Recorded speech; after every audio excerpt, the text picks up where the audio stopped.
Oilerslive podcast.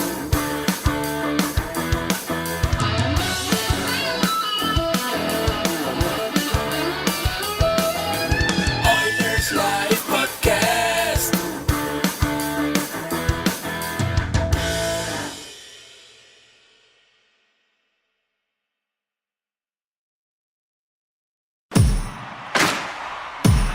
Now, get ready to talk hockey. Streaming from the Oilers Live Studio. Subscribe or follow today.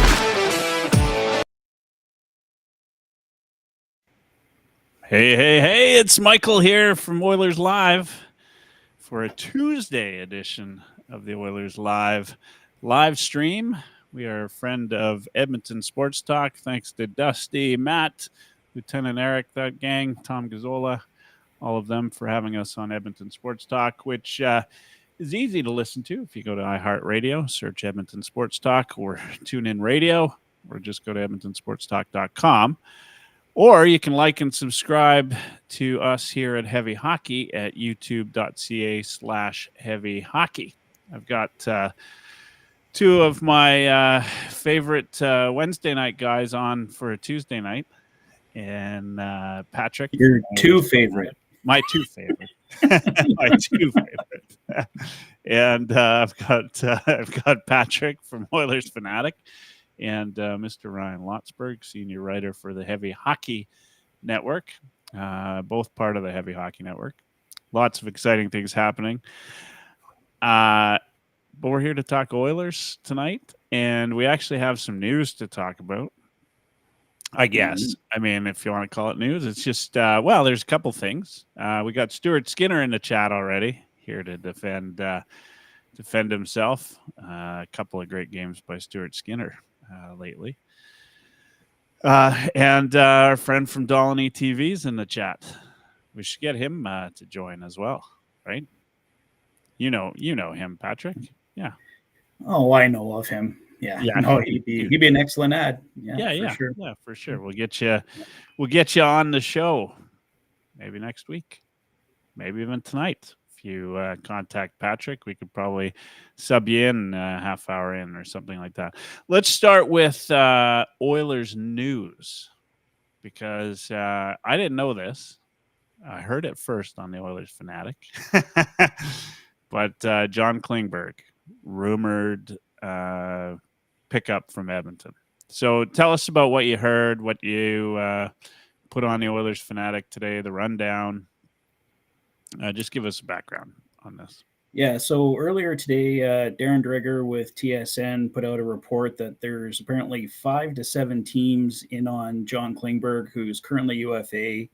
He had hip surgery. It's similar to the surgery that Jesse Puljujärvi had. So he's pretty much at the point where he's got to get back trying here in the NHL and see how he looks. So I imagine it'd be a prorated 1 year, $775K deal.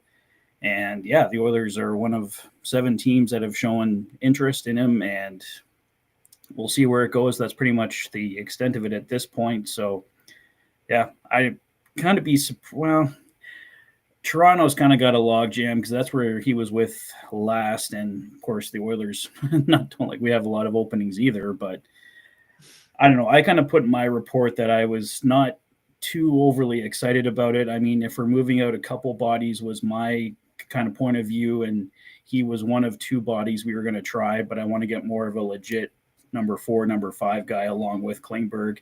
Definitely don't want him to be the trade deadline defense edition that we make. But that's basically the extent of what's going on with Klinberg right now. Yeah. So, I mean, the word, right? Like multiple parties interested in Klingberg's services. Rumors in Edmonton are a funny thing, right? Anybody that's worth noting is somehow tied to the Edmonton market. Just last night I heard Taylor Hall. We don't know if that was legitimate. We joked. Lotsy, how you doing? A little quiet today. Good. You guys, happy to let Patrick take the lead on the start of this episode here. We're all good. Yeah. New hat? Looks like a new Oilers. Yeah, I just got this in today. Nice. I don't know. What do you guys think? Beauty. Yeah. It's not bad. Love it. Very nice. Yeah. And that's a Oilers Fanatic special, is it? It is, yeah. Yeah. Just thought I'd try it. I don't know. I don't know. I'm kind of iffy on it right now. See if it grows on me. But Yeah. I just ordered a couple of them. So Yeah. Well, all good. I'll have to get one. For the released Heavy Hockey Showdown, which is happening March 15th. We've got one full team pretty much registered already. Edmonton Sports Talk's getting on it. I talked to Matt Iwanek and the guys at Edmonton Sports Talk today. They're going to get things going here right away. We haven't picked the location yet of the watch party, which is the New York Islanders on March 14th. That game starts a little bit early, but we're going to do that in Edmonton. Probably see me on the Hangout, Edmonton Sports Talk Hangout on the 14th as well. Just going to be a lot of fun. I mean, things are starting to happen. Jerseys will be ordered as soon as we get the teams together. Jerseys were great last year. We're getting the same group to do the jerseys again. Lots of good things.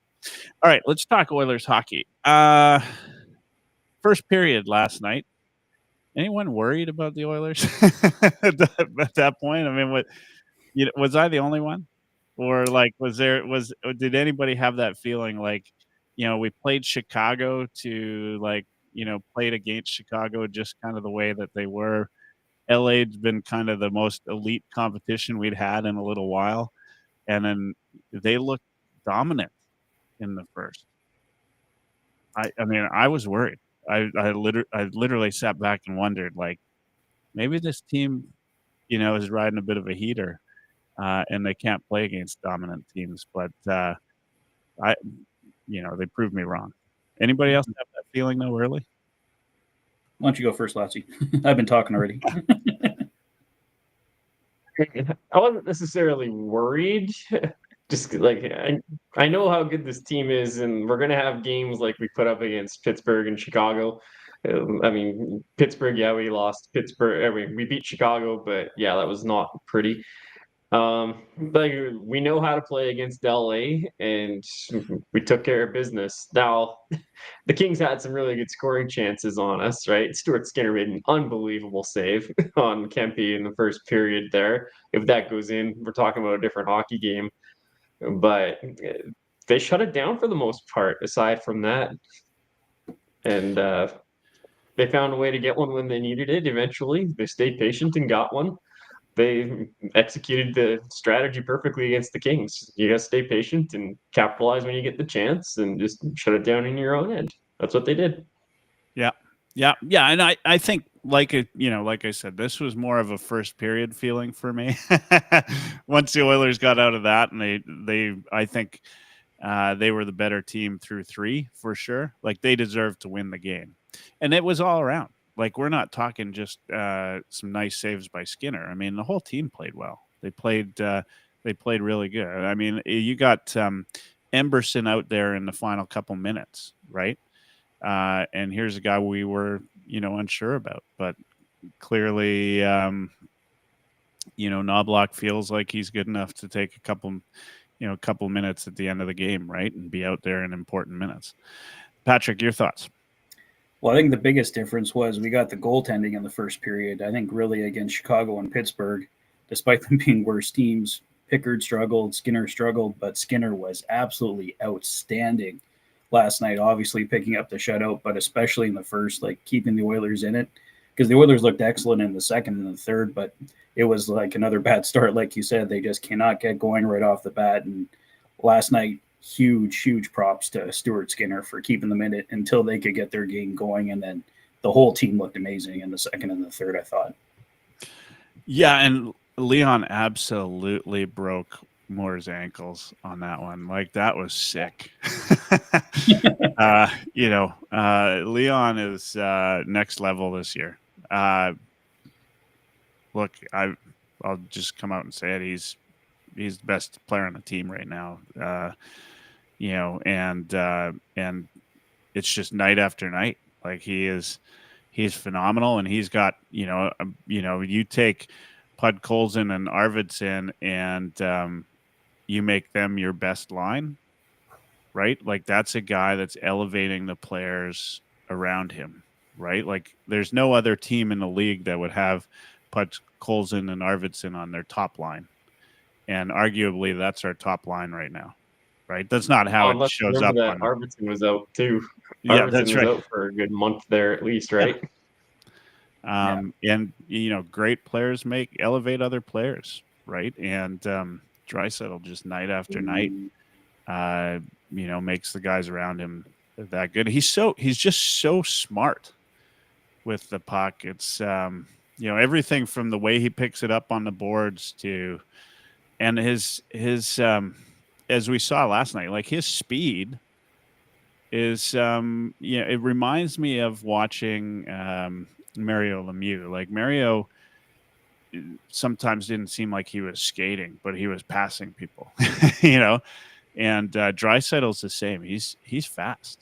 Like he can, and he moves the puck fast when he wants to. I watch him, and I'm continuously amazed. Not to take anything away from Connor McDavid, because he's also he's unreal. Nobody has that edge work, and he's next level. But we're witnessing something really cool right now, which you can't really say. I just don't remember. Like, there's always been the Malkin Crosby thing, you know what I mean? But Malkin was still never as good as Crosby, right? Like Malkin had good years, but he just was never as good as Crosby. I would argue that this is a point at which Draisaitl is as good or better, playing better than McDavid. Well, I think he's definitely better this year, for sure. Yeah. Yeah, I mean, it's... Malkin's won a Hart before, right? Like, was that in that time when Sidney Crosby was out? Yeah, like that's issues? when Malkin elevated, right? When he got more minutes. That's not, and I'm not trying to take anything away from Malkin. Malkin was a great player. Is a great player. Like, there's no doubt. It's just that, you could never look at that team and say Malkin. I think anyway, my own personal opinion, and I'm a Penguins fan as well, but you could never take away from that team. Ace 96 actually makes a good point. Dry reminds me of a 23-year-old Yager. This is good comparable. Absolutely. He just protects the puck so well and can just control the game. Like he dictates things out there with his size and his skill. Yeah. I was just looking. Malkin won the Hart in 2012. Crosby played 22 games in 2011-12. so Malkin stepped up when Crosby was out of the lineup, but I don't know that we've seen Malkin do what Draisaitl is kind of doing when Crosby was in the lineup. Yeah, no, I mean, look, I just think this is a case of a guy that is getting his due, right? Like, and he's still underrated. I mean, he was still what the Sportsnet poll or Bar Down poll or whatever. He's still fourth on that list. Guy leads in 5v5 goals, right? Game winners, is absolutely tearing up the league right now. If only he could hit an empty net. Yeah, that's really, that's it, right?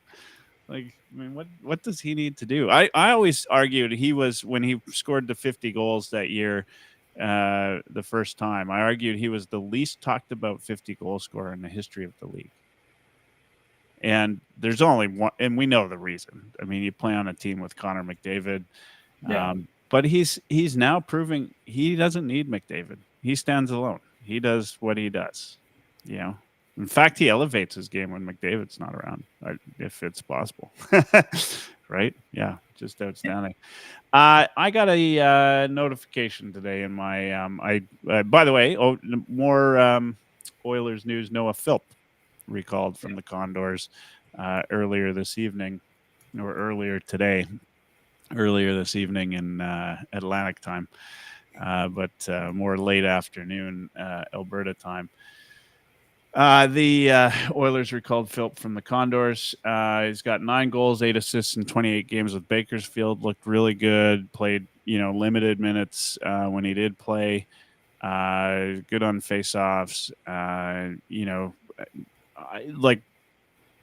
think Stauffer was saying they're going to give him a couple games, give him a look.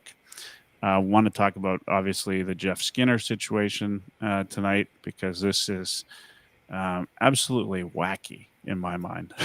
Like I don't understand it. I'm listening to analysts across the league. A lot of them don't understand it. Like something's going on. Who knows what it is? First, I guess, Lotsie, you've sort of followed this a little bit. I know you've done a couple of stories on it. Give us your thoughts on Skinner. I mean, he's been a healthy scratch now. What is it? The last 2 games, I right? think 3 now. 3. And it's one thing even just to be a healthy scratch, but it's another to be a healthy scratch and the team goes 11-7. Right? Like that. It's to me, and now we're calling up Philp. So, like, are they saving him for a trade? Maybe this Klinberg thing has some wheels. I don't know. We'll see. Anyway, Lotsie, what's your thoughts on this? You look at some guys that are playing ahead of Skinner in the lineup, and he's producing as much or better than Ryan Nugent-Hopkins, and he's producing more than Vasily Podkolzin on a per 60 basis. So offensive production isn't the issue; it's the defensive metrics with Skinner. And if you go back to the summer when they were talking about signing Skinner, there was an episode of The Drop, I believe it was episode 38, when they were doing the behind the scenes of the draft and the free agency period. There was a conversation behind the scenes that was it was very clearly about Jeff Skinner and his poor defensive metrics. And like Knobloch, who was not in favor of Skinner's defensive metrics, right? Like, I don't think he liked the player based on his defensive metrics. Like he didn't come out and say those words, but you can put 2 and 2 together from what you saw in the show. And I think we've seen that play out with Skinner's usage. Right, he's gotten a couple looks in the top 6, and it hasn't quite worked out. Team loses 3 straight games to start the year. Now Skinner was in on 2 of the team's 3 goals in those first 3 games, but that he got put down the lineup anyway, right? And the team started winning. So the coach isn't going to change a winning lineup, and he's got this player that he doesn't want in the top 6, really playing in the bottom 6. So win-win. Then McDavid gets hurt, and Skinner gets put back up into the top 6. Stays there for 8 games, puts up a couple of points, but it was bleeding goals on the other end. So after 8 games, down he goes. I believe it was the New Jersey game. There's a stretch of like 15 games where he didn't score a point, and a big minus on the goal share column. It just hasn't gone well for him since then.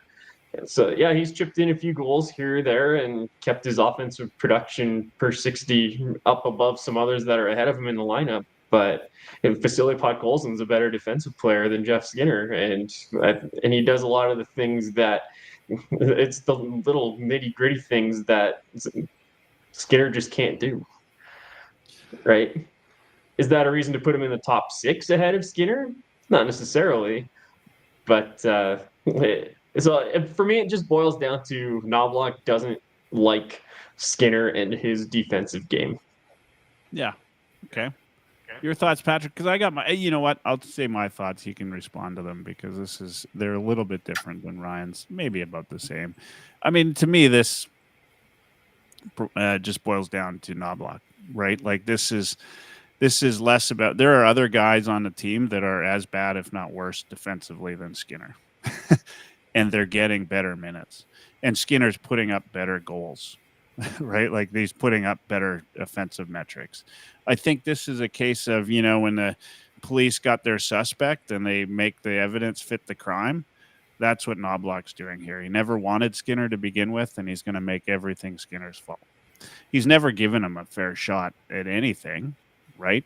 And you know what? My hat's off to Knobloch for that, because we've had other coaches on this Oilers franchise that have taken a contract and said, well, we're going to put you in the second or third line because that's what your contract states, right? Like that's how your contract looks. You're a $3 million player. This is where you slot in, right?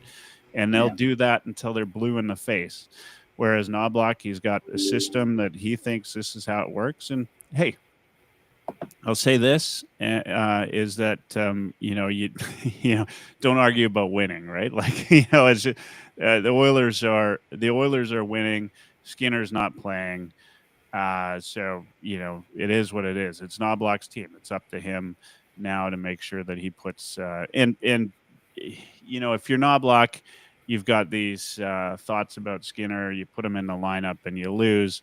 It just sort of perpetuates that. You second guess yourself. So do that. Keep him out of the lineup. Make him demand a trade or request a trade. Make him go anywhere. He's got the no move clause, right? That might be the only way to sort of beat him down into accepting like a trade back to Buffalo or right. Who knows? I just don't think he's been as bad as Knoblauch's making him out to be. Like I just don't think Knoblauch's given him a fair shot. I mean, his numbers they're not that bad. When I watch him on the ice, I don't look at him and say, God, like Skinner's so awful defensively. In fact, there were a couple games there where we were was it last week? We're like, hey, it's going to be hard to trade this guy now. And now all of a sudden he's sitting because of, one mistake. I can think of a lot of mistakes guys have made on this team. Not one mistake, but you get it, right? Like one sort of poor game. Anyway, Patrick, year ago. Well, yeah, to that point, how often does Connor McDavid go into the offensive zone, lose the puck, and the team's going the other way with an offensive opportunity, right? I mean, if you're going to punish a guy for one mistake, and I mean, he's made more than one, but a lot of guys, like you mentioned, have made mistakes on the team. And to your point, no, I don't think he's gotten a fair shot. And I think he's got a way shorter leash than pretty much everyone else on the roster. And I mean, hats off to Vasily Podkolzin. He's definitely earned a spot in the top six. Leon Draisaitl loves playing with him, and he does the little things right. And he's starting to pot in a couple goals here and there. Yep. Still not a ton, but he's starting to score. But the frustrating thing I thought was with Jeff Skinner was he was playing really well before they took him out of the lineup. I think he had, like a bad mistake against Pittsburgh, was it, or something like that? I can't remember exactly now, and it seems like he's been out of the lineup since then. And if the Oilers are looking to trade him, you're not increasing his trade value by never playing him. Like, who wants this guy that's just been sitting on the sidelines? And I don't know. I think if you were looking to move him out, it'd be better to put him in a showcase spot to make other teams want to take a shot at him. I mean, I don't know. Maybe he's got enough of a history where teams will just do that regardless. I mean, and he's making $3 million, so the Oilers obviously would love to add some space there. But I doubt you can just dump him and get $3 million back. You're probably going to have to take another contract back, or I don't know. But yeah, it just doesn't seem like it's going to work out here. I want Jeff Skinner to stay because I think there's a player there that can help the Edmonton Oilers, but I don't think Chris Knoblauch feels the same way. So I think it's just leading towards an eventual Jeff Skinner trade here, but who knows? Maybe he breaks out. I mean, he would be almost the perfect candidate. Like, Chris Knoblauch is not going to get fired, but to have a complete turnaround if there was a coach firing, just to, I would not be surprised if he got more of an opportunity and busts out with 10 goals after a coaching change, which isn't coming, but yeah, just unfortunately for him. Yeah. And to that point, I said, you can't, Knoblauch's winning, he's got the Oilers winning games. Exactly. Right? They're one of the best teams in the league. My gut tells me Skinner's not going to get the shot, not while Knoblauch's coaching. I mean, it's just the way it is. And, you can't, either way, I'm kind of on your side there, Patrick, play him and then trade him. Maybe there's a market for a guy that, he's fifth in Oilers scoring right now, with 7 goals on the year, right? On pace for 13 or 14, which is a far cry from what, Oilers fans might have hoped from him going into the year. But hey, Jamie in the chat says bigger discussion is Hyman. Let's talk about this because I was going to say when I went down this path, I was talking about notifications that I got on Twitter when Philp, and then it reminded me that because it was a response to Philp being called up, somebody had said something, which, Oilers fans was like, why are we keeping RNH on the top line? And you know what? I mean, like, as much as I'm not going to respond to an Oilers post with that,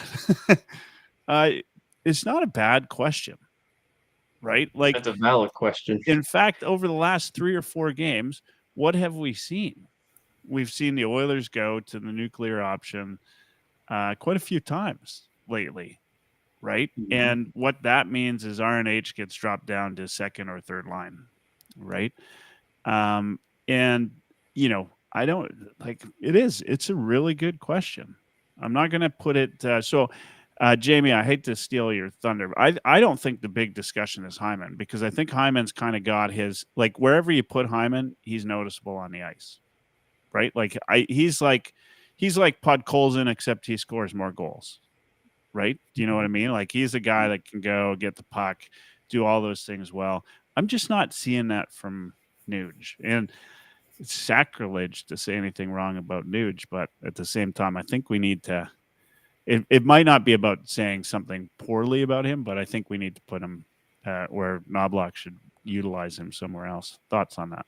Patrick, you look like you got something to say. Well, I was going to say, you know what Hyman needs? He needs to lose that face shield. I think that will totally help No, his you're game. probably right. I think it's driving him nuts. And that's part of the reason. Like, he's losing some pucks on the ice. I think just because he can't see it properly. Like, I think because he was before that, he was really turning it on with goals. I think that's really going to help Zach Hyman there. But so he looks like he's getting close to being able to take that off, but I don't know how much longer he's got to keep it on for, but probably till the nose is fully healed. But for Nuge, I mean, well, Nuge seems to be a topic that comes up almost every year, except for that few years back when he got 100 points or whatever, right? Yeah. Because he doesn't produce at the same rate he was.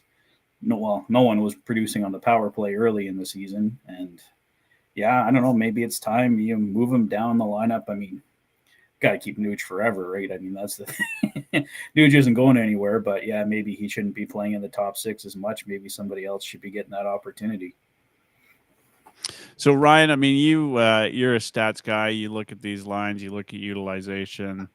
You were nodding your head right away when I said, this Nuge thing might need to change. You've obviously put some thought into it. What's your thoughts? And there's always the question. I mean, it's easy to say a guy shouldn't be on the top line, but then who else do you put there, right? Like, are you putting Jeff Skinner up there? Because obviously Knobloch's not going to do that, right?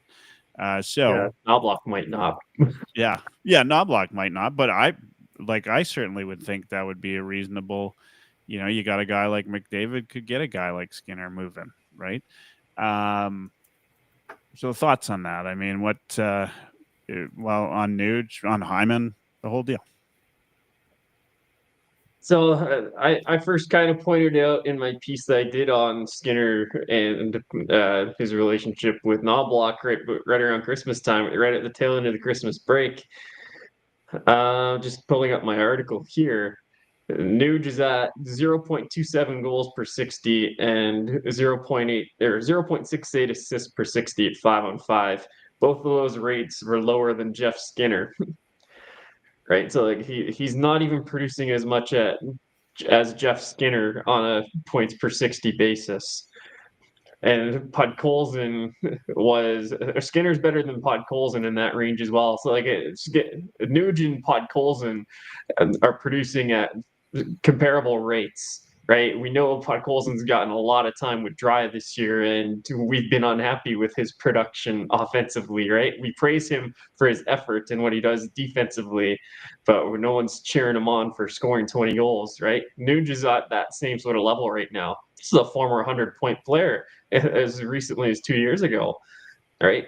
So, he's having himself a struggle offensively this year. And I know Low Tide kind of pointed it out and alluded to a bigger piece he's going to do over at The Athletic sometime soon here about Nuge. And, it's a difficult conversation right now. But I think part of it, he's gotten a bigger leash because of who he is and how dominant that line with McDavid and Hyman was last year. Like, they were the best line in the league last year. They were unbelievable. And so you run it back with that same group and you kind of expect similar results. Well, it's not coming. So what else you got? And to answer the question about who do you put up there instead, I mean, Skinner is kind of the obvious elephant in the room choice. But if you don't want to go that way, then why not put Rico up there, right? If he's not exactly killing it offensively from the third line position, put him up with McDavid and Hyman for a little while. They were really good as a trio right before the playoffs last year, and even in game one of the playoffs last year. So why not give that a run? See if you can get Rico going a little bit more. See what I'd even Nuge try does on the third Kapanen. line. Like Kapanen's speed is pretty impressive, if you ask me. He's got the puck Colson problem, which is can't put the puck in on that. But Oilers seem to have those guys every year. I don't know if it's just playing with Draisaitl and McDavid. You're deferring to them too often. But I'd put Puck Colson up there try him out for a bit. If you're Knobloch and you're testing things out. Nuge is valuable to this team. I know Ace said we should be shopping Nuge. I don't think you do. Not ever. Right? Like, he's one of those, and this is not like me being like, I'm wearing my Nuge pajamas to bed, which I will be anyway. But this is about, a guy that's popular with his teammates, a guy that, I think bleeds Oilers, all the time. You got to have guys like that on your team, right? Like, they are, they'll do whatever it takes. And Nuge is like you said, like, he's defensively, he's great, right? Like, you put him on the third line, right? Maybe pop Kapanen up there or try Rico. Just like, it's Connor McDavid, right? It's like we're talking about great players make other, elevate other players, right? So you can have a little bit of a wheel going out there and keep Hyman and McDavid together, right? Obviously, I mean, those two work well together. You go in those pairs.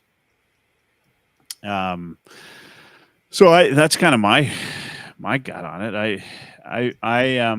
But I hadn't really. To be fair, like, sometimes I get stuck in this, the Oilers are winning, things are great. Don't change anything. They're winning. Right? Yeah. Yeah.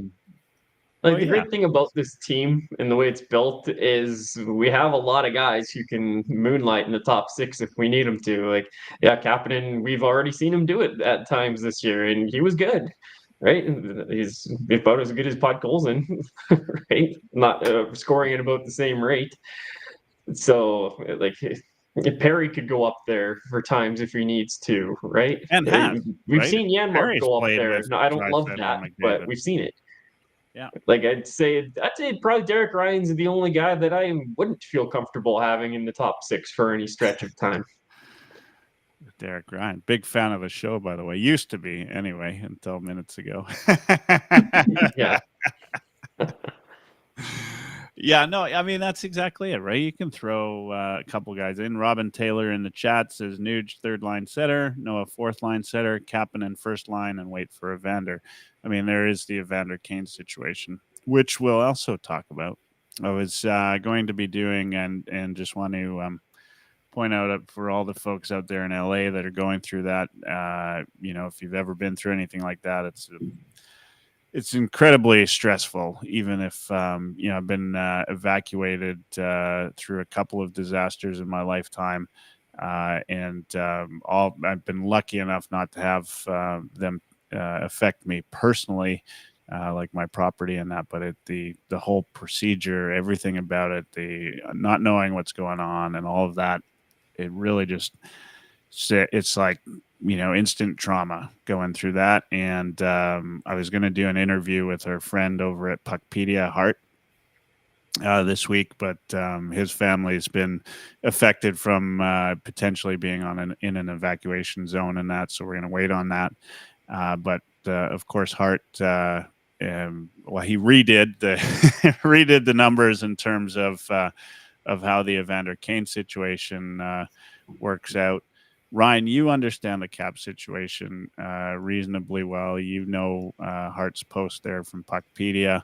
Maybe let's switch gears, talk a little bit about Evander Kane, because that's, today's news as far as the Oilers are concerned. What does this mean come deadline? What does this mean if Evander shows up early or if he shows up game one of the playoffs?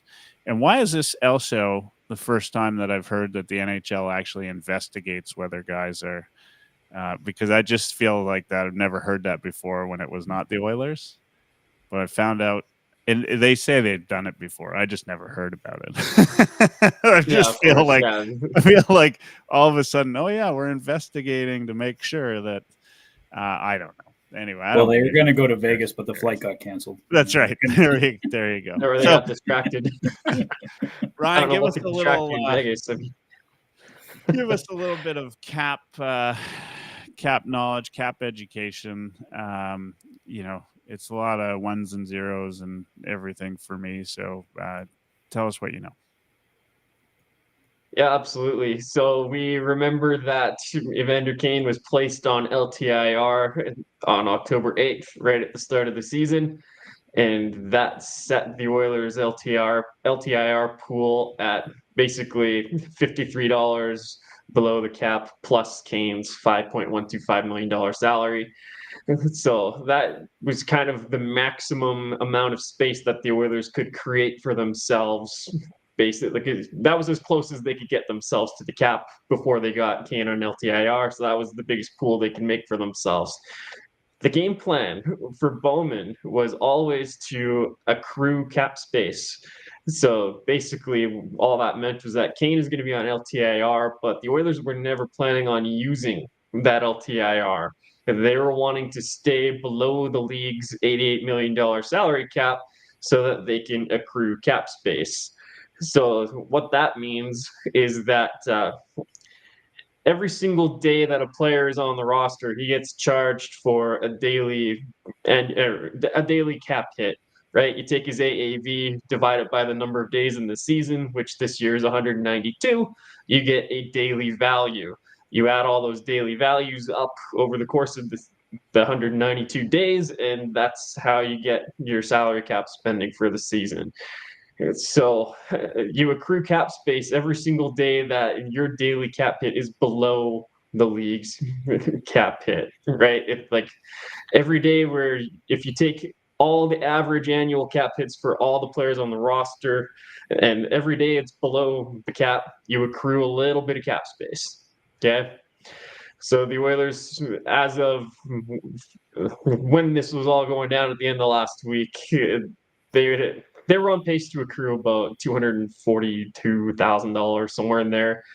Now, when you're acquiring a new player at the trade deadline, you're acquiring him for 42 days, which works out to like 21% of his daily cap or of his average annual cap hit. So you're getting him for basically 21% of his cap hit, right? So that's where your cap accrual it matters, right? You can get $1 million player for like $210,000 at the trade deadline. So that's kind of, and that math is pretty close to what the Oilers were going to be able to do with what they're on pace to accrue, is add a player whose salary is about $1 million. But that doesn't touch the Kane LTIR pool just yet, right? Now, there's penalties to being an LTIR. One of those penalties is that you don't get to use that prorated cap hit when you acquire a new player. So if you're in LTIR, you acquire a player that's $1 million, he counts as $1 million. Doesn't matter what time of the season it is. All right. So what's happening is the Oilers can spend up to the league's salary cap with that accrued cap space and get a prorated player coming in, right? So they could spend that $1 million however they see fit. And then if they want to, they can still use Evander Kane's LTIR relief pool, which is just over $5 million. Now, the tweet that Hart from Puckpedia put out on the day that we found out Kane had surgery was saying that that was not going to be the case. He was saying that you can't double dip. And there may have been some confusion because there's a scenario where, let's say, the Oilers didn't want to use that accrued cap space to, let me rephrase that. Let's say they want to acquire a player that makes more than Evander Kane's salary. Like I five just and a don't know half, where this could $6 get million. confusing. Right. So this is the only caveat to it. But so let's say that they want to acquire a big name player that's making more than Kane. If they wanted to do that, then they would miss out on that accrued cap space. And like no portion of that $5.5–6 million from that new player would be prorated at all. So it would be traded like pure LTIR cap hit. So like I don't know if that's what he was trying to say, but he did rectify his error in a tweet yesterday, or yeah, it was yesterday that he made the correction. So at the end of the day, if Kane comes back for game 1 of the playoffs, the Oilers will effectively be over his salary in terms of their though the cap doesn't matter anymore. But if it did matter, they would be over $5 million in cap, right? Is that kind of how it shakes down? So that's only if they use it all and acquire somebody with that LTIR space, right? Because Kane always counts towards the cap, right? He's on LTIR. The way that works is you take the player's salary and you just tack it on top of the existing cap spending with that player accounted for. You just tack it on top. That's your new limit, right? So Kane is always counted towards the team's cap hit this season. Right now, if we don't acquire anybody, he comes back. We're under the cap, no problems. Okay. Where But the conspiracy theory this comes is in where is if this is we where I'm acquire having somebody. this is where I'm having some confusion because now Okay. you're talking about a player that's worth more than Kane, and everybody else in the chat they're probably like, "Come on, get it through your thick skull, Michael." And I'm the only guy who's not getting it. So let's say the deadline comes. Can the Oilers acquire a $5 million player or not? They can acquire a $5 million player, but that's if only Kane if doesn't show up. they think Kane is going to miss the rest of the regular season. Okay. So, that's kind of what I was thinking. Now, what happens if they acquire a $5 million player, but Kane shows up game 81? They just keep him out. They wouldn't be able to get back under the cap for game 82, so they would just hold him out. But then would he be ineligible for the playoffs? There's no rule saying that he wouldn't be. Okay. Yeah, somebody trips him and knocks him over, and then he misses a couple games. Yeah. Get another. I mean, it is a little bit, there's some confusion on the accrual piece. But that's kind of how so maybe I got it right and I didn't know. JHH, which maybe that's all stands for just heavy hockey, says Parayko's contract is 6.5. So obviously a Parayko fan. How many See, years- that contract be able to fit that contract in, as far as I'm aware, right? Because realistically, we're only a couple $100K below the cap, not $1 million, right? So if you acquire Parayko, then he counts as a full 6.5 on top of the 87 that we're at, and that would put us over Kane's LTIR pool. So St. Louis would have to retain a little bit on Parayko if we were going to get him. Now, all of this is only good if Evander Kane comes back and makes a difference, right? Like we talked about this sort of ad hominem on the show, which is to say, like there's no guarantees. I mean, we saw like Connor Brown's a bad example, but Connor Brown, even for that matter, Arvidsson took a little while to get back. This is a guy who's going to have missed a full season of hockey, right? And 2 surgeries, right? Or is it 1 recovery, 1 surgery? Did he have a surgery for the No, In he's September, only it had was like it was a laundry list full of ailments that he had yeah. addressed in the one procedure. It was a big procedure Okay, yeah, on both that's right. sides of Okay, his hip, that's right. or like So both yeah, so sides of his two body. surgeries, and missed a full season. We don't even know how much he's skated. Really, we know that he was kind of on the way to recovery, and then the knee surgery. Right? Said he He hasn't said he hasn't skated at skated all. yet. Yeah, skated. Yeah, He hasn't skated at all. So, we're putting a lot of stock in Kane coming back and being Kane. yeah. I And wouldn't. yeah, that's not Stone, right? Like Stone came back, he made an immediate difference. He's a Stone's better player, though. Stone is a better player. Like that's Ace Different injury as 96. well. That's why Ace 96 is shopping Nuge.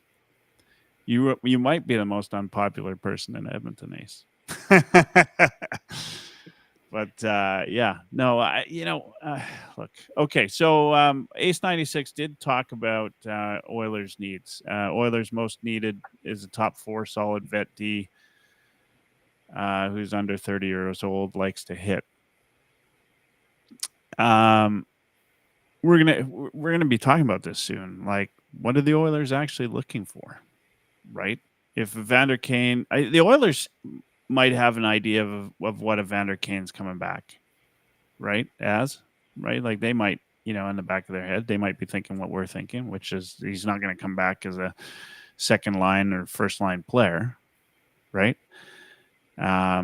He's an athlete though. I think he's still got a lot in him. Is it just defense the Oilers need? I mean, we're talking Klinberg. We're talking like I don't put any stock, by the way, in these rumors about the Oilers and any defenseman because we're rumored to be in on every defenseman. I think at some point I heard Chris Pronger's coming back. So it's like Someone wouldn't be doing his job if he wasn't in on every guy that became available. That's right. Yeah. I mean, he's going to call, right? He's going to make the call, think it out. But is that what the Oilers need? Is that the only thing they need? Or, we're sitting here, we're talking about who to put up on the first line instead of Nuge. Like, do the Oilers need another player like that? Maybe a third liner, right? Like a solid third liner that they can trust. Not somebody that can play first line, just a really solid third liner. I hate him, but I love him. Like a guy like Lumberg or whatever, right? I talked about him last. Guys like that. Like I think the Oilers need guys like that. Some guys with a little bit of sandpaper, right? They don't need to have the Evander Kane type of skill. But they need to be in the face of the opposition night in, night out, right? To me, that's like defense. It's not going to hurt, right, to shore up the defense. It's just not as bad a problem as I thought it was. And last night felt like a playoff game, did it not? Am I wrong about that? Like it felt like it was a tough game. The Oilers played their style, which is not like banging people around sort of hockey. It's about, but they played a tough game. I thought they played well. Kempe ended up with a huge, huge, huge fine because of it all. And, I mean, I'd like to see a good sandpaper type third liner. Mm-hmm. What's on your wish list, Patrick? Yeah, well, definitely someone that can add some more toughness. A few people mentioning Clem Costin in there. I don't know if he's necessarily going to be a guy that plays in your top 9, but if they brought him back, he might be a good fourth line guy. I think we have to remember too, just because someone's considered a top 6 guy, you put him with Connor McDavid and a third or a fourth line guy we've seen it on our own team, can go up and play with Connor McDavid and produce. So they could get like a tough guy. Pat Maroon, for example, from a few years ago, put him up with Connor and he goes and scores 20 goals or whatever it is. So they could grab somebody like that at the trade deadline that doesn't cost an arm and a leg and maybe only that makes Maroon line was awesome in Yeah. the Detroit game, right? Like they were, or Chicago game. Sorry, Chicago game, yeah. Yeah. The Like they could go pick up somebody like that and they move up the lineup, or if you get someone like that for the third line, and we talked about Adam Henrique moving up. Maybe that frees up Henrique to move up there for a bit. Like, yeah, there's a guy, I don't know specific names other than Costin and, Pat Maroon, but those guys aren't well, Costin did score a bit as well when he was with us, but Pat Maroon obviously isn't that guy anymore, but he would be somebody I wouldn't mind for the bottom six. So, yeah, something like that. But, yeah, just a couple options there that the Oilers could utilize. Yeah. Your thoughts, Ryan? I mean, what Bowman was saying on Friday was that he's based on they're operating under the assumption that Kane's going to come back. So he's still thinking trim around the edges a little bit. It's not so much big splash to alter the course of the organization. It's more just add a couple little things here or there. But if they have Kane's LTIR space available, then the conversation is totally different, right? So that's what's intriguing about the Kane situation and how it's all going to play out. But as far as needs, I'm not so sold that a big top 4D is going to be what pushes us over the edge to get to the cup, because we're getting such good play from Darnell and such good play from Kulak, right? You can shelter Emberson, you can shelter Stetcher a little bit. Maybe you get a quality third pairing guy, so you don't have to shelter a guy as much. But I think they can. I think they can do it without. But if you have that LTIR space available to you, like Vegas used it last year to get Noah Hannafin. That's a guy they've since re-signed to an 8-year deal, right? That would be such a win for the Oilers to be able to get not just one playoff run with a guy like that, but multiple. If you can get your hands on a young top 4D that could potentially even replace one of Ekholm or Kulak when their contracts expire after next year, right? Because you know me, I'm thinking years down the road here, especially if we're trying to stay competitive throughout Connor and Leon's next contracts. We've got one lockdown. We still need to lock the other one down. We need a game plan for winning if we want Connor to stay here, right? Yeah.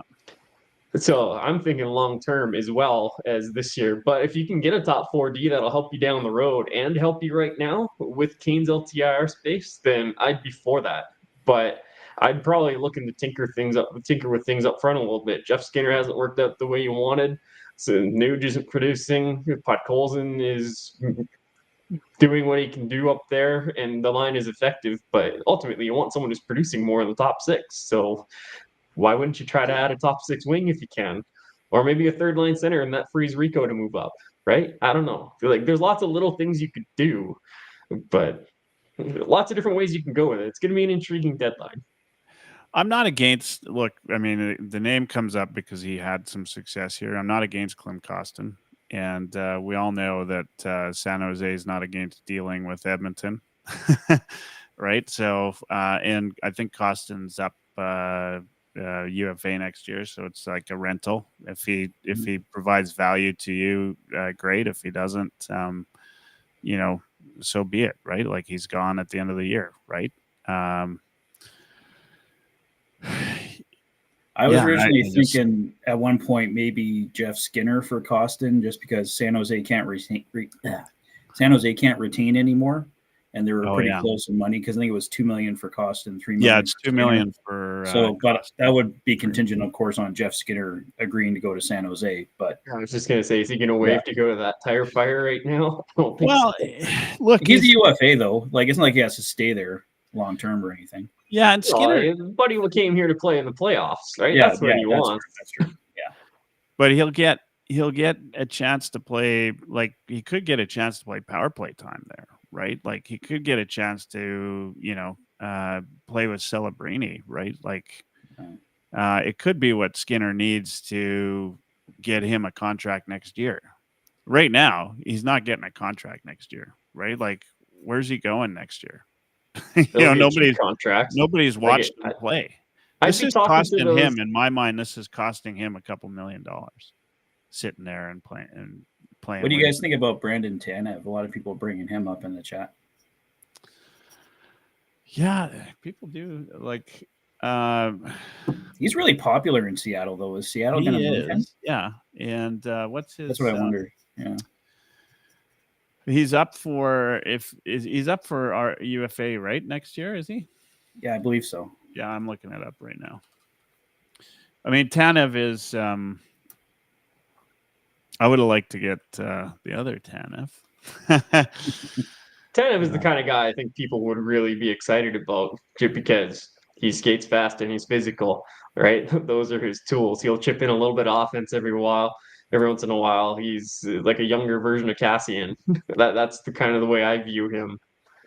I think a lot of people would be excited about that acquisition. Doesn't get my motor going that much, but I wouldn't be upset about it. Yeah, so Tanev comes with $3.5 million hit. He is UFA next year. He's 33 years old. So, I don't think, if you're taking Tanev somehow, you're not taking him for anything more than the season. Does he make enough of a difference versus what's in the market? I think he's probably, in my mind, he'd be a better choice than Klinberg. But, yeah. I mean, I like, just because a guy is a UFA next year, right? Like, it really depends on over the next, 10, I mean, how many games until the deadline, right? Like, it'll depend on where Seattle is in the playoff picture. They're 8 or 9 points out right now, so they, they're not really fighting it. Actually, they're 8 points out, and they've played 2 more games than the Flames. So I would look to a team kind of like there's a lot of teams in the East that are still in this thing. Like the wild card chase in the East is going to be real interesting. I think Buffalo is the only team that's really out of it right now. It's like I'd be looking at one of those teams that's going to be fighting for that wild card spot, like a Montreal, for example. Maybe you look at a Mike Matheson coming back the other way. Or that's just an example I got off the top of my head. Like Columbus, they're another team. Maybe Skinner goes the other way there for maybe it's Provorov, maybe it's a different defenseman. I'm not sure, but like those are the types of teams I'd be looking at talking to get rid of Skinner. Somewhere where he's still got a chance to make the playoffs, and we might get a younger asset that we can sign longer term. This might be so. As an aside, this might be one of the more exciting wild card races we've ever seen. Like, the East is tight. Like, that's crazy. Pretty unreal. Like, did you have Columbus in a wild card spot? If you did, you're lying. Did you have Montreal, fighting that close? If you did, you're probably a Habs fan, right? I probably had Philly like right up there, and they are still right up there. They're only 4 or 5 points out. The Sens, they're putting it together. Columbus has won 5 in a row, 8-2-0 in their last 10, right? Like, they were a gimme, weren't they, on the schedule? You were looking forward to that game early in the season? Not right now. It's pretty exciting. Boston just killed Tampa like 6-2 or something like that. Boston's, I mean, they're on the top of the wild card stack, and they're hurting. But yeah, hey, it's pretty good. Brock Nelson in New York, Stuart Skinner says. What would you think about that? So that's more the type of player that I'd be interested in. Yeah, I like Brock Nelson. I look, as long as that wild card spot stays so close, it might be a weird trade year, right? Like in the East and in the West. I mean, guys, you don't trade in your conference as much as you would if a guy's got a long-term contract and is going to make a hell of a difference on a team, right? Like, you're fine trading a rental. Like, San Jose might be fine trading Costin because he's not playing. He's a rental, right? I think they'd definitely be fine trading him. Like, he's worked out there at all. No, I mean, Yeah. But you know what I mean, right? Yeah, Like, yeah. you you trade players that you might not have access to come the next season, right? It's going to be an interesting trade deadline. Well, just going back to St. Louis, they're right in it. Sorry, go ahead. No, I was just going to say, going back to if the Oilers are nervous that Evander Kane isn't going to be out for the season, that might lead more to where that John Klingberg talk is coming from. Because if they have to add around the edges, like he's going to be a guy I'm sure you can get at $775K. So, I mean, he's not the sexy signing, that's for sure, but he is someone that was formerly a top 4D. Who knows how he looks with after the surgery, but. No, and his numbers were atrocious in his last 2 seasons. Yeah. But he's been dealing with those injuries for a while. So how much of that was his injuries? How much of that is he's just not that good anymore? And after taking a year off, it's probably a little bit of both. But I mean, if you're going to roll the dice, that'd be an interesting one to roll the dice on. But it'd be a big roll of the dice. Yeah. Yeah. Look. When I think about this Evander Kane thing, we keep talking about it. The Oilers are in my mind, they're likely looking to have him back before the end of the season. Like, this is not a situation where Bowman wants him to stay out. Like, you might think that that's the case, but there's very few guys that are going to, be Mark Stone, come back and be immediately effective, right? And so you want him playing, if he can play 5 or 6 games before the playoffs, you want him to get those reps in, like actual NHL hockey before the playoffs start, right? Like that's probably worth more than a trade is. Do you know what I mean? Like, it's probably worth more to the Oilers to have him in top condition going into the playoffs than it would be to bring him back game 1 and hope that he's effective. Right? Like, hope is not a strategy, right? Like, that's not. Yeah, we did that for 10 years. What are you talking about? That's right. Yeah. Yeah. But hope is not a strategy. And that's why I would disagree with you, Michael. Hope is not a strategy. You don't hope that this player is going to be what he once was before the injury. Well, that's what I'm saying. I like, think you're agreeing with me. You're saying, because that's what I'm saying. They want him. They're going to want him before the playoffs. I'm going to say they don't want him at all. I don't want him to play this season. I don't believe that at all. I don't think that's the case at all. I think the Oilers do want him. I think there's a player like Evander Kane's not going to drop off the face of the earth, right? Like, he is an athlete. He's a premier athlete. He's always been in great shape. Whether he comes back and is immediately effective, I think, is one thing. Will he be effective over the long run? I think so. I think he's still got some hockey left in him. So I'm not worried about that, and I don't think the Oilers are.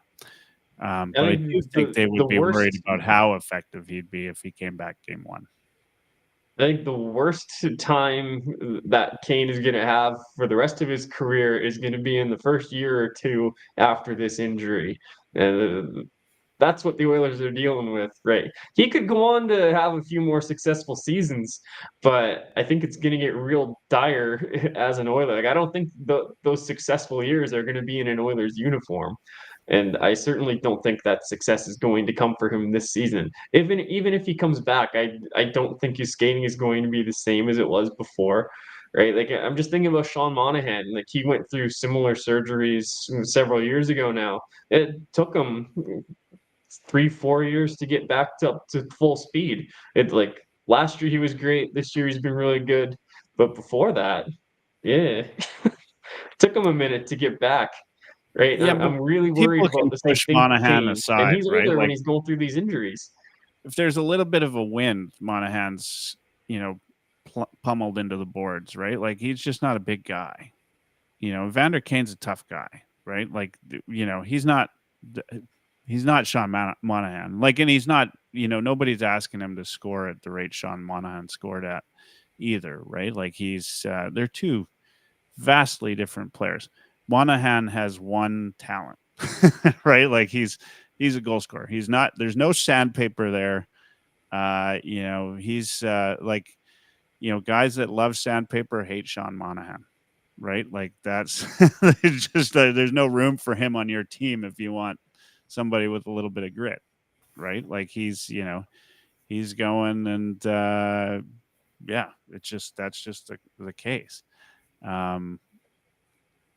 Evander Kane's a very different player in that regard.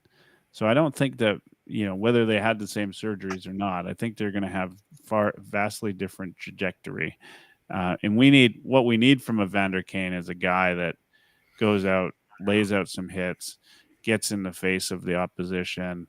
He doesn't necessarily have to score to be effective, right? Like you want him to score because that's obviously what he's capable of. But he also, but to hit guys, you need to be able to get there in time. Otherwise, you're hitting guys late, right? Yeah. It's like skating still needs to be where it's up to a certain level for Kane to even be effective as a guy that's going to run around and hit people. Like that's what I'm worried about at this point. Like I'm not worried about Kane ever getting back to 100%. I'm worried about him doing it quickly enough to be impactful in the playoffs. And I don't think he's going to be at that level by the end of the regular season. And I don't see why the Oilers would hurry him to get him to that spot when they could use that LTIR space to get them players that are going to help them win the cup potentially, or even down the line a little bit, right? Like I think it's way more in the Oilers' best interest to have Kane on the LTIR for the remainder of the season so they can use that LTIR space. That 5 or 6 games that he might get at the end of the regular season, like I think that's useless. Yeah, my argument is exactly opposite of that. You have to get him in and get him some play, like get him some time, right? Like you can't hope that he's going to be all right. Like Kane is a part of this team, right? Like everybody's talking about Kane's coming back. Kane's coming back. He's going to provide this. Like the Oilers, and I think the Oilers feel the same way. You need Kane in your lineup, or you need to replace him with somebody. And there's not many guys like that in the league that are available. And the best way to ensure that he's going to be effective is by getting him some reps pre-game one, right? Like you're just, if you wait till game one, you're just kind of hoping that he's coming back and being an all-star. Right. Well, and you're saying that I want him in game one. I don't even necessarily want him in at all. Yeah. No, I get that. I get that. I just think, I think you're wrong. Well, he can go to Bakersfield for a conditioning stint, can't he? Like he can, 2-3 games or whatever it is. I mean, not that that's the same as playing, but yeah, it's like 10 days or something like that. Yeah. But if he goes on a conditioning stint, he's on a one-way, right? He still counts, right, against the cap, does he not? It still has him being on the roster. There's no cap benefit for him going down there. It's just, but if that's happening, he's coming back. Yeah. Well, that's what really might force like a Jeff Skinner trade is because if Kane is coming back, then they got to get the cap space from somewhere.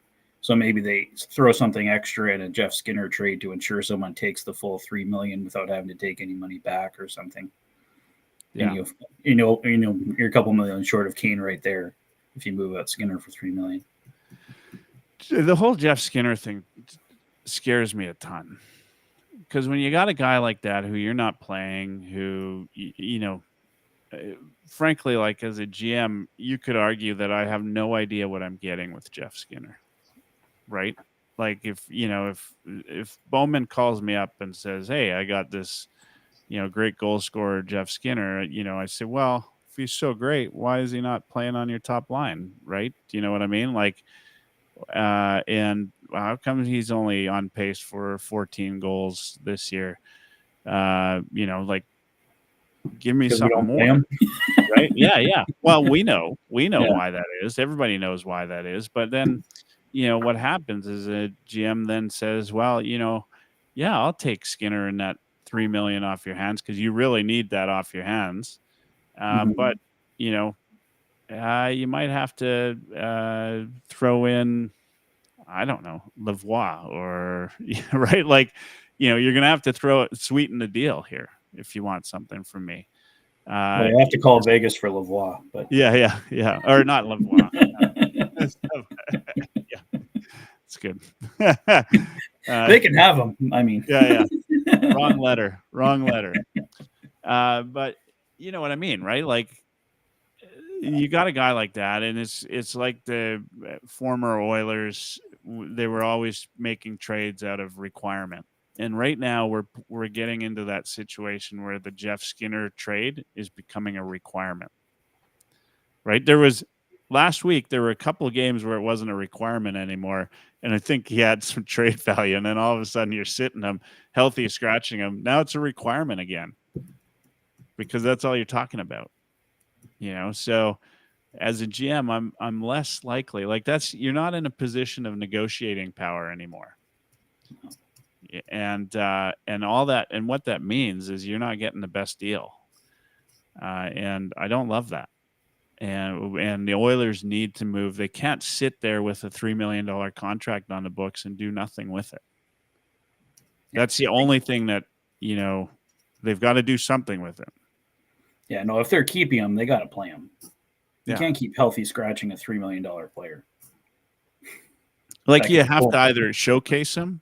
Yeah. Or I thought maybe when the first kind of 2 games, I thought maybe they might have been working something out, like working a deal in the background.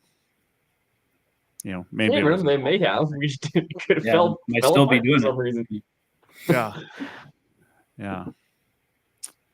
All right, we got about 20 minutes left.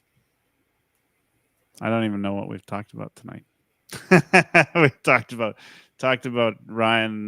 We're buying Ryan a Evander Kane jersey for his birthday. Big time Kane fan. I don't hate Kane. Come on, we know it. Full version of Kane, healthy. I like what the were guy. Your words? You said I don't want to see him play at all. Wasn't that Patrick? Didn't he say that? Yeah. I think that's I've got an Evander Kane poster right there, and it's glaring at you right now. Or appreciate him. I just think the best thing for the team is for him to not play. No, I get where you're coming from, right? And frankly, none of us know what the right answer is. If he comes back and he's crap, then you can say, I told you so. And if he comes back and it makes him, a difference, then I'll probably say it multiple times. I told you so. And that's the advantage of having the mute button on my side. You could say it, you get to say it once and then I mute you. I get to say it over and over again. But yeah, I mean, we don't know. We don't know what we don't know. And the Oilers will do, I think given the investment in the player, what the Oilers need in the lineup, I think they're probably incented to get him in the lineup sooner than later, right? To get him some reps before playoffs. That's my gut. So if they believe in him, if they believe that he can come back and be successful, I believe that's what they'll do.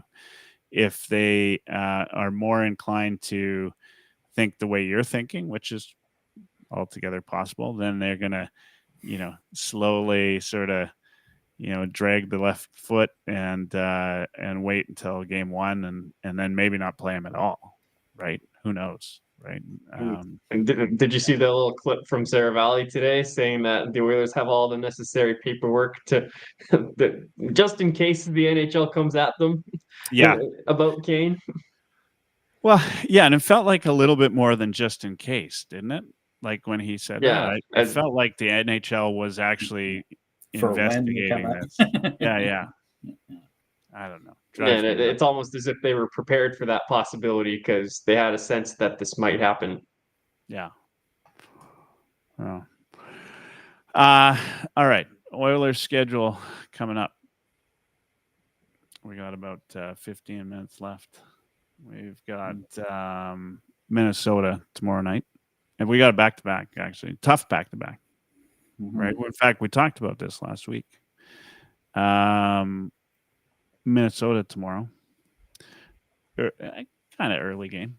This is a little bit of an away stretch.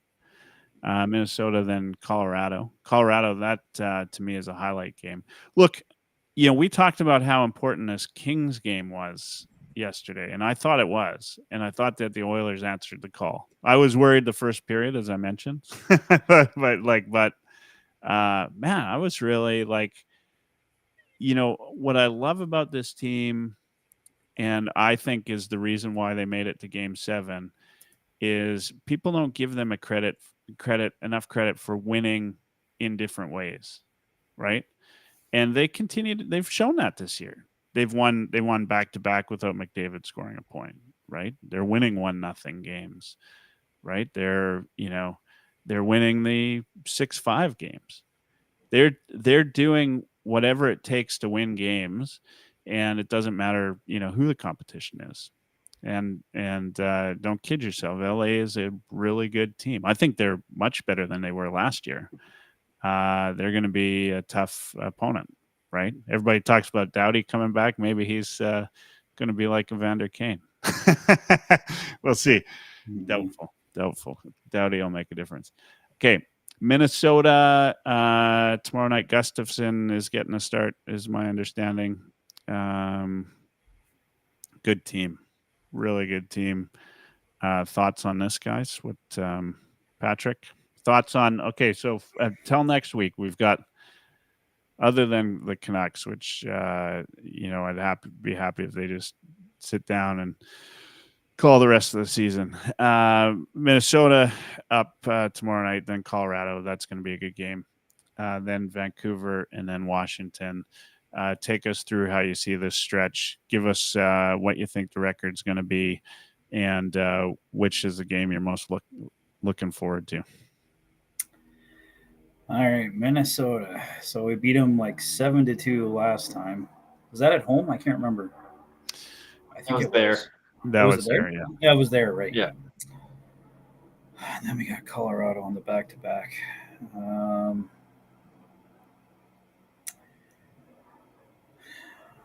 going to say we take down Minnesota again.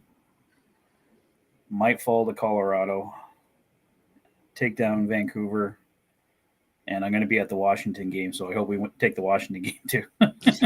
Nice. So I'll go 3-1. Yeah, 3-1.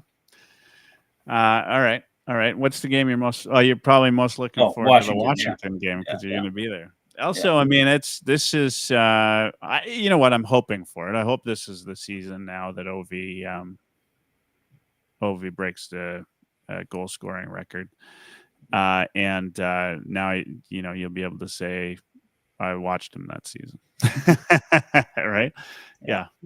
All right, Lotsie, we got 3-1 from Patrick. Yeah, and Quaddy there's got a good point. Anyone else concerned about the ludicrous travel schedule, some guaranteed losses coming up? We also got some really tough opponents coming up. So I'm going to go 2-2. I think Minnie's going to get some revenge on us at home. Yeah, we vanquished the monster that was playing at that arena last time we went there, but I think Minnie's going to get us back. I think we beat Vancouver. That's just too much of a tire fire right now.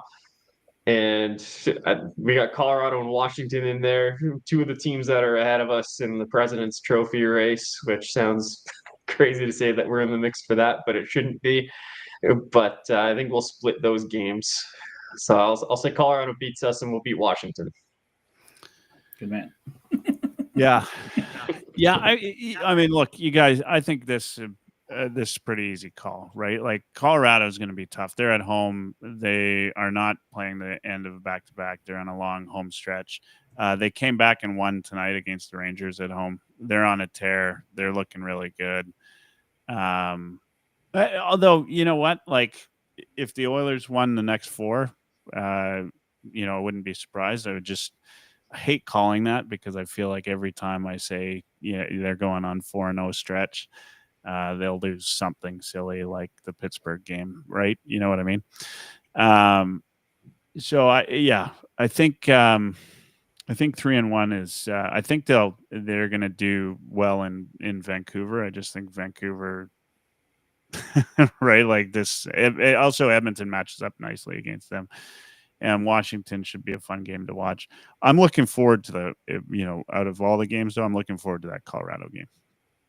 Because this should be, in my mind, these are the top two teams in the West, and also two of the funnest teams to watch, right? Like Makar and McKinnon, you could watch all night, every night, right? And if that was the Oilers team, we'd be just as excited as we are today. Like those are, arguably two of the best players in the league as well, right? So that'll be real fun.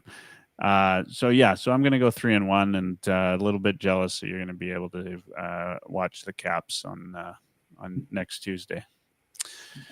All right, we got 10 minutes left. We're going to do a little around the horn. Thank you to everybody. By the way, we've had another good turnout on an off night because of the hockey game tomorrow night.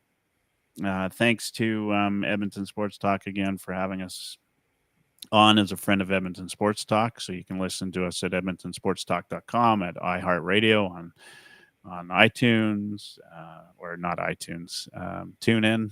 I'm sure you can listen to us on iTunes too. And then anywhere where the Heavy Hockey Network is, Twitter, Facebook, or X, I guess, Facebook, youtube.ca/Heavy Hockey. Catch Patrick at the Oilers Fanatic on YouTube. When I give you the mic back there, Patrick, you'll have to give us the exact address for YouTube. So like and subscribe there. I just want to talk. The last thing I'm going to talk about is the Heavy Hockey Showdown, which you're going to hear me talk about every week until March 15th. We're at 18 registered skaters, which is a full team, and we've got one goalie. Talked to the guys at Edmonton Sports Talk today, so they're pretty excited about it. They're going to do some of the things that they do. When you register, put in the registration. It asks you which team you want to play for. If you want to play for Heavy Hockey or Edmonton Sports Talk, you can put that down. We'll try to get players on. It's pretty even right now, right? Who wants to play where. So, we've got our team put together. It's pretty simple. It's $125, gets you a beautiful jersey, socks, the whole deal. Get up, it gets you a 3-hour hockey game, right? We get Rob Clark's coming out to do the anthem again. Hunter's going to be in the stands for the kids and all the fans that are there. Standing room only. It wasn't, but we do get a number of fans out, and that's a lot of fun too. And we've got entertainment in the stands as well. So we do some trivia, among other things. Some local media comes out, of course, local media in terms of Edmonton Sports Talk. Dusty plays, Tom Gazzola plays. Matt Iwanek was behind the bench last year as a coach. Just lots of great people, lots of great things happening. And so $125, and then you have to fundraise $300 on top of that. It's pretty easy. It's really not hard if you ask family and friends to raise $300. It's not that hard. We'll get you set up on a registration or a fundraising page, so the money goes directly to the Sexual Assault Center of Edmonton. We'll talk a lot about that over the next couple of weeks, what that means to people, because it's a great cause. We raised close to $50,000 last year. The Friday running up, we're going to have a watch party.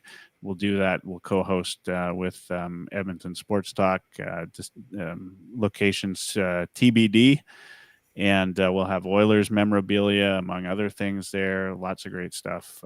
So just it's just a fun time. Like this is the 7th or 8th one we've hosted, and it just gets better and better every year. Like it is, like the whole idea is to try to make it as fun of a game day of experience as possible. It's not a tournament like other tournaments you'll play in. Charity tournaments are great. I love those, support those. Hockey Helps, the Ben Stelter tournament. Those are all great charity tournaments. This is one single game, and we're just out there to have a lot of fun and support a good cause. And I absolutely love doing this year over year, and have made tons of friends doing it. And the Sexual Assault Center is near and dear to my heart, to something that we can raise money for. So it's great. Looking forward to Oilers hockey over the next week.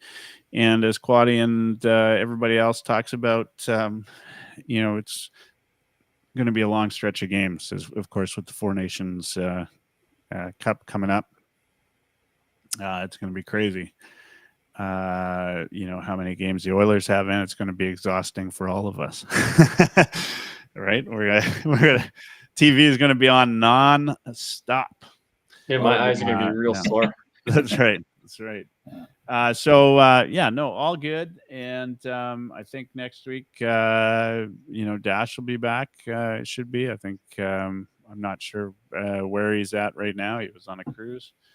So we'll have Dash back, and rest of the crew will just kind of get everything going and keep going from there. I think last week, Patrick, you got the last word. So you get to go, and then we'll finish it off with Lotsie tonight. Well, just thank you to everybody in the chat. It was really going strong tonight, so we really appreciate all of you coming out, and it's great to have the back and forth with everybody. So thank you to everyone. As always, thank you, Michael. Thank you, Ryan. Love doing this with you guys. It's been a ton of fun.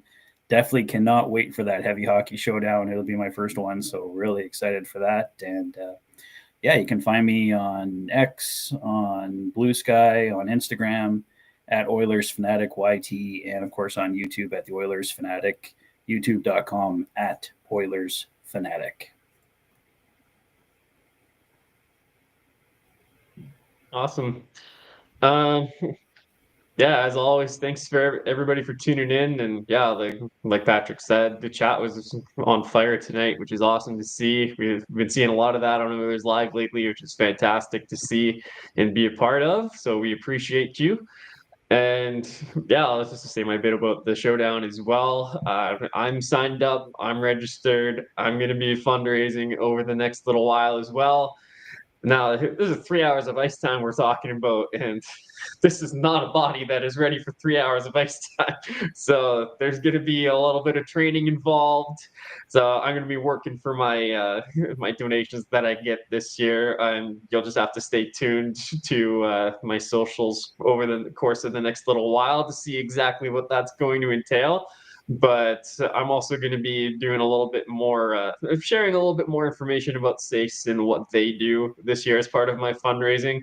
I feel like that may have been glossed over by some people last year, and I don't want to do that again, because ultimately that's what we're doing this for, is to benefit SACE and to help more people get access to their services. So I think that is going to be a bigger part of my fundraising efforts this year. So keep your eyes open for that content over the next couple of months and starting in the next few days here.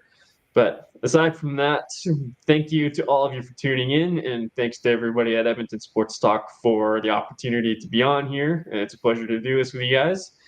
Until next week, have a good night.